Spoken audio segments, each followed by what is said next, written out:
Il y a pile poil 3 aspirateurs à petits bêtes, et vous êtes 3.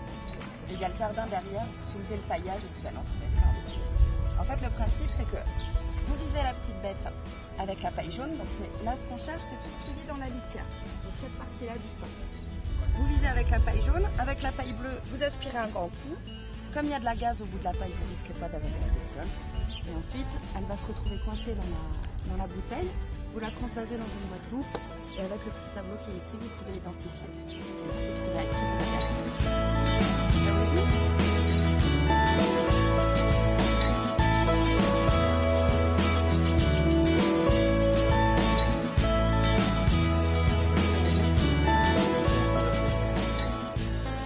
Donc pour l'instant, si vous voulez, l'association, c'est quelques initiatives personnelles chez les gens, chez les gens ou à l'INRA par exemple, l'INRA Mirecourt qui est adhérent à l'association, qui a quelques variétés.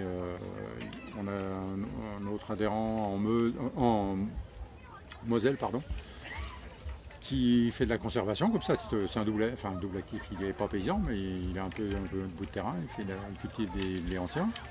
On a des paysans boulangers qui, eux, sont intéressés parce que dans leur démarche, ils ont intérêt à avoir des valeurs boulangères, des mélanges de farine, des goûts, des couleurs, voilà, pour se démarquer un peu.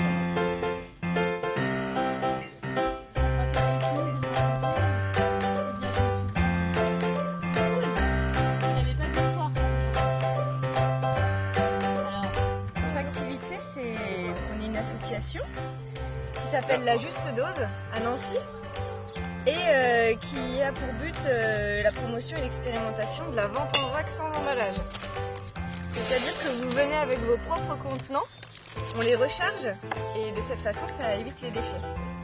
Ici là sur la colline de Sion, on est là pour montrer aux gens qu'avec des produits simples, on peut fabriquer ces produits du quotidien pour la maison, pour le soin du corps. Donc là, je suis en train de faire un petit sachet de lessive pour les personnes qui voudront repartir avec.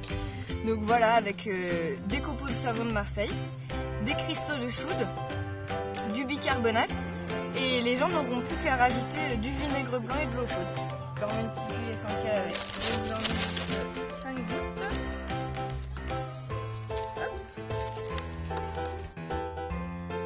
Alors nous proposons donc des potagers sans terre, effectivement, qui fonctionnent en hydroponie. C'est-à-dire que je vais vous montrer. Vous avez l'aération des plantes qui flottent directement dans l'eau, en fait, comme ça. Donc ça permet d'économiser beaucoup de place, surtout pour les gens qui n'ont pas de jardin, qui veulent avoir des aromates à portée de main dans leur cuisine.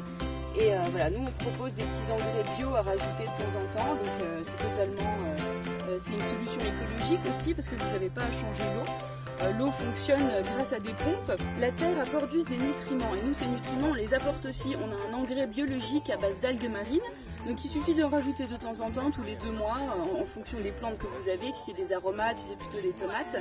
Et les plantes ont une durée de vie illimitée, elles poussent très bien, elles sont en parfaite santé. Donc j'ai monté l'entreprise en novembre et puis comme c'est un métier ancien qui avait disparu, je voulais simplement remettre au goût du jour ce métier et puis montrer aux gens qu'on a la capacité de faire les choses et qu'il y a des savoir-faire, on l'aurait.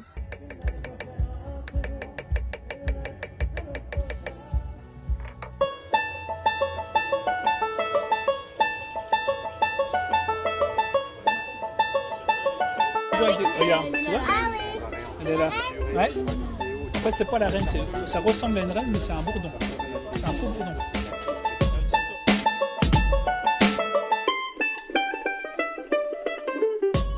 Alors déjà, on n'est pas une association qui travaillons, c'est vraiment du plaisir, beaucoup. Et donc notre but un petit peu, c'est de présenter les abeilles et le travail des apiculteurs.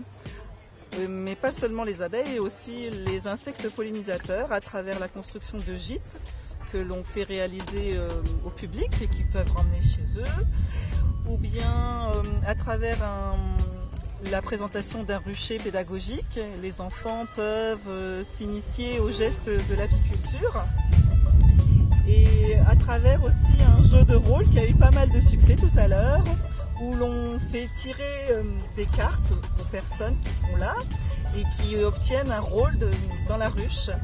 Et on leur montre comment la vie de l'abeille évolue au comment les métiers de l'abeille évoluent au cours de sa vie. Elle a plusieurs métiers et donc les gens peuvent être d'abord larves, puis ensuite abeille nourricière, ensuite abeille cirière, jusqu'au stade ultime de l'abeille qui est butineuse, le stade le plus dangereux puisqu'il se termine irrémédiablement par la mort de la pauvre abeille qui est épuisée généralement.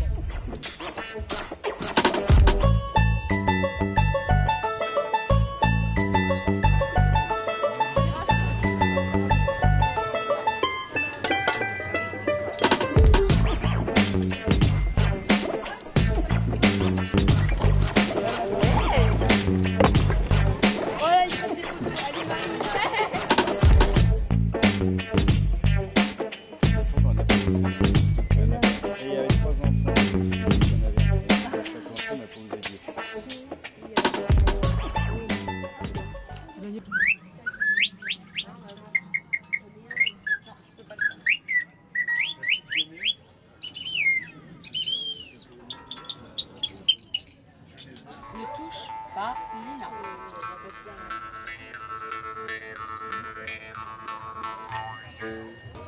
Par là passait un petit canard.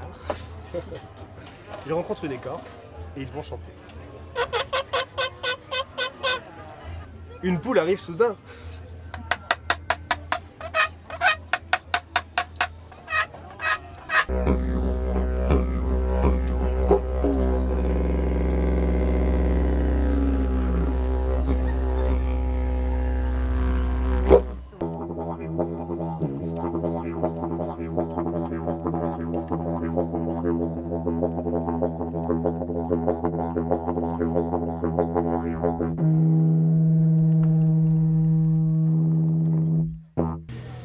Traditionnellement, c'est tiré d'une branche d'eucalyptus, comme celui-là. Et il se trouve qu'en Australie, il y a certaines espèces de termites qui se servent de ces eucalyptus comme de termitières. Du coup, elles creusent tout l'intérieur de l'arbre et on récupère une branche d'eucalyptus qui a déjà été creusée. On n'a plus qu'à faire les finitions derrière et on a un didgeridoo.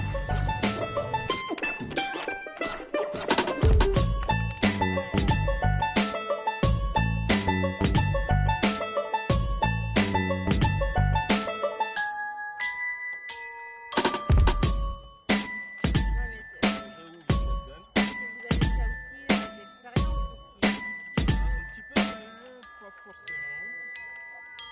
Ouais, 2. L'égalité.